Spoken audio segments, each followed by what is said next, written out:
E agora a gente vai para o último vídeo dessa série sobre performance musical, e eu considero esse vídeo o mais importante de todos. Nós vamos falar sobre resiliência. Resiliência é a habilidade de a gente adaptar-se às mudanças, de a gente lidar com todas as adversidades que acontecem durante uma performance, de a gente conseguir se sobressair em momentos de estresse sem sofrer nenhum tipo de surto psicológico, emocional ou físico. Você já viu algum músico que está tocando, de repente erra e trava? Às vezes numa gravação acontece, às vezes a gente vai gravar e alguém dá uma deslizada e depois encrenca naquele pedacinho, a gente não consegue seguir a gravação porque dá uma travada na pessoa. E imagina numa performance ao vivo, com o público. Se você erra e para, se você não consegue rapidamente voltar ao seu estado original, como se nada tivesse acontecido e seguir tocando. Por isso que essa habilidade é a mais importante de todos. Conseguir superar os obstáculos de forma rápida e assertiva. Tem uma frase super interessante do Jascha Heifetz, que ele diz o seguinte: eu não toco sempre afinado, mas eu arrumo mais rápido que qualquer outra pessoa. Isso é super interessante, né? Porque quando a gente está tocando, eu, por exemplo, quando eu toco uma nota num grupo que não deu nem tempo de... Às vezes você vai fazer um evento e você não fica afinando antes, tal. Você deixa ali na média que ele sempre toca, né? E aí, se você vê que uma nota está um pouco fora do centro, o que, que eu faço? Eu coloco o vibrato nela. Nesse vibrato eu percebo se eu tenho que colocar para cima ou para baixo e eu acho o centro novamente. Além de soar musical e bonito, rapidamente eu consigo consertar a minha afinação e manter-se soando bem com o grupo, que é importante conseguir tocar em conjunto, né?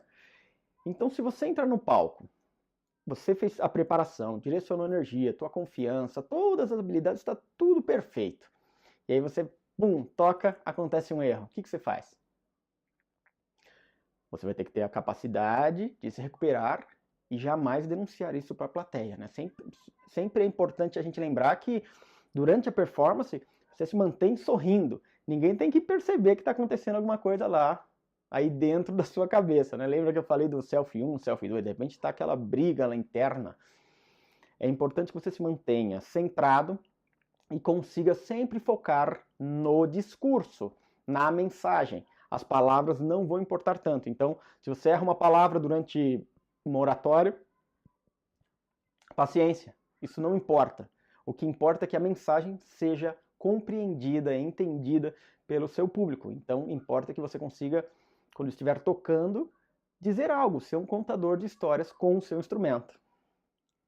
Para a gente trabalhar a resiliência de forma musical, entender aonde a gente precisa melhorar um pouquinho, se é a parte psicológica, se é emocional, se é física, né? Quais são essas minhas respostas, o que eu tenho que arrumar, eu proponho um exercício é o seguinte, ele consiste de 5 perguntas. Você vai simular uma performance musical, uma audição.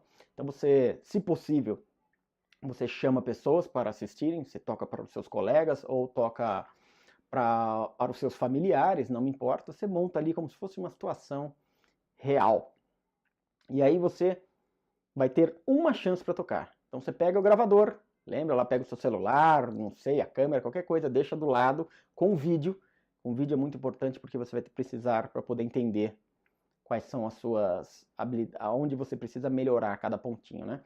Então, você monta essa simulação da performance e toca uma vez, começo ao fim, como se estivesse tocando valendo ou como se tivesse uma audição.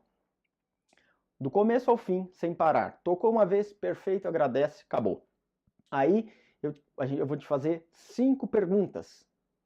E você vai responder ela, colocar no papel e vai ter que responder, depois de analisar o vídeo, para você entender como trabalhar a sua resiliência. Primeira pergunta: quais pensamentos passaram pela sua mente? O que você pensou quando estava tocando? O que acontecia na sua mente enquanto você tocava? Você estava dentro da música ou sempre tinha alguma voz falando algo? Segunda pergunta: quais músculos se contraem quando você toca? Por exemplo, o violinista de repente começa a ficar nervoso, começa a travar os dedos, a mão, o pianista tal, perde a flexibilidade, né? Trompetista começa a apertar o bocal. O que você faz quando começa a ter essa situação de tensão, que há algum errinho no meio e na recuperação O que seu corpo, como é que foi a resposta dele? Como é que foi a resposta física do seu corpo? Terceira pergunta, o que a sua voz crítica te disse? Ela fala, ó, isso aqui tá bom, isso aqui tá ruim, ela é muito dura, eu não sei. Você responde. Quarta pergunta, o que aconteceu com o seu foco, a sua atenção e a sua energia? Houve alguma coisinha ali?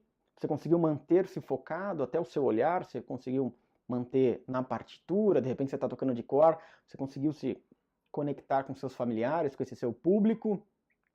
Como é que foi a sua energia? Lembra que eu falei de 0 a 100? Ela sobe e você começa a ficar mais tenso? Ela cai? Qual que é a sua resposta? Como é que o seu corpo, né, responde a esses eventos? Quinta pergunta. O que aconteceu com o seu humor? Isso mesmo. Quando você erra, como é que você fica? Você consegue se manter frio, neutro, de repente feliz? Acho difícil, né? Mas de repente você ficou bravo? O que aconteceu com o seu humor? A hora que você responder essas 5 perguntas de forma organizada, lembra daquilo que eu falei? O problema é sempre temporário. Você consegue visualizar o que precisa ser melhorado. E aí você vai em uma das 7 habilidades e trabalha ponto a ponto. Simples assim. E aí, eu vou te dar uma dica que vale ouro. Você deve ser capaz, na sua mente, de conversar com você, quando estiver tocando, da mesma forma que você falaria com uma criança de 12 anos. Mas o que eu quero dizer com isso? É que é o seguinte, você não vai ser duro com uma criança de 12 anos. Você não vai chegar e falar, ó, isso aqui tá uma porcaria que você tá tocando. Nada tá bom, essa nota foi horrível e tal. Mas às vezes, com a gente mesmo, enquanto a gente está tocando, a gente é realmente muito duro. A gente fala coisas para nós mesmos que jamais falaríamos para um aluno. E internamente, você deve ser respeitoso com o seu professor e generoso com o seu aluno. Ou seja, você respeita a si mesmo, você é generoso, você incentiva que você consiga tocar bem, mas é sincero e honesto o tempo todo.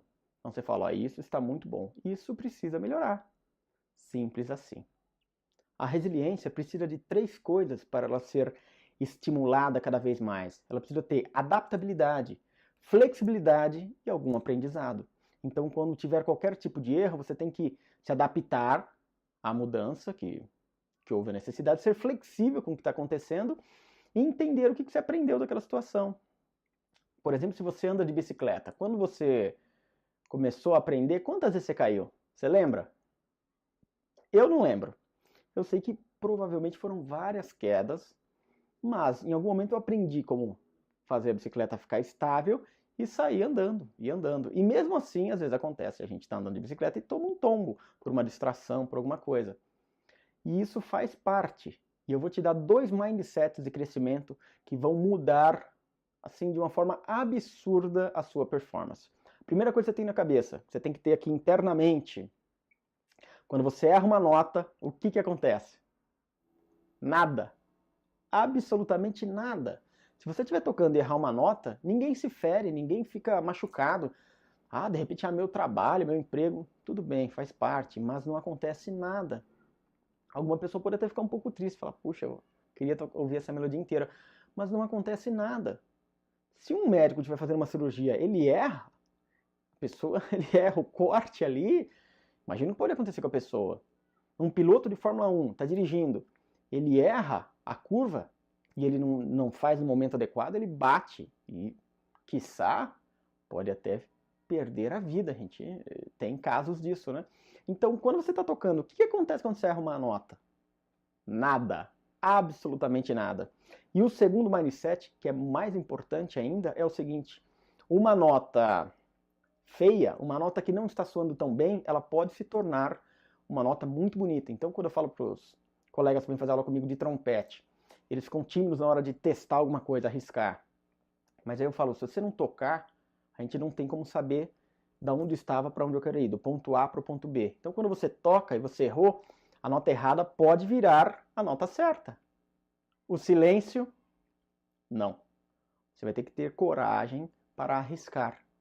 E, se não sair como você deseja, você vai levantar e tentar de novo. Lembra que no primeiro vídeo eu fiz uma pergunta para você? eu deixei uma pergunta: por que você se tornou músico?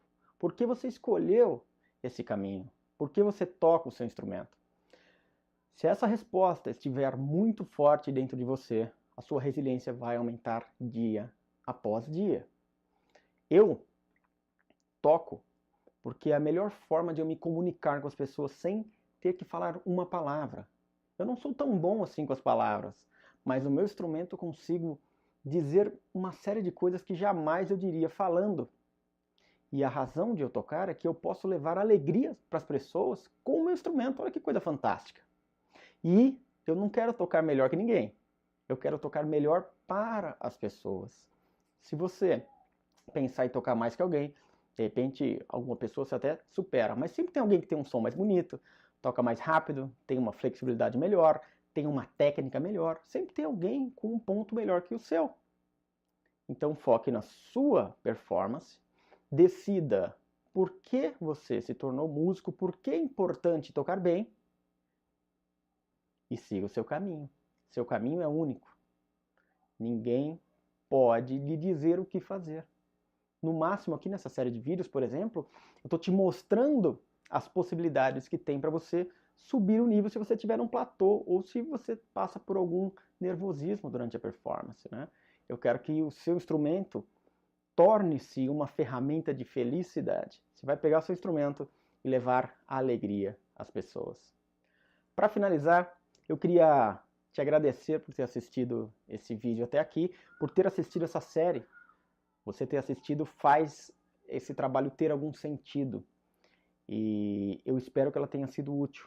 Tudo que você achar que não foi útil, você descarta.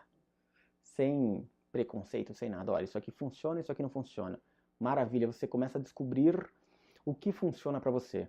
O autoconhecimento e o autodesenvolvimento é a parte mais importante desse processo. Porque quanto melhor você se conhecer, melhor você pode, com mais propriedade, você vai poder ajudar as outras pessoas, né? E eu gostaria que você me dissesse o que você achou dessa série.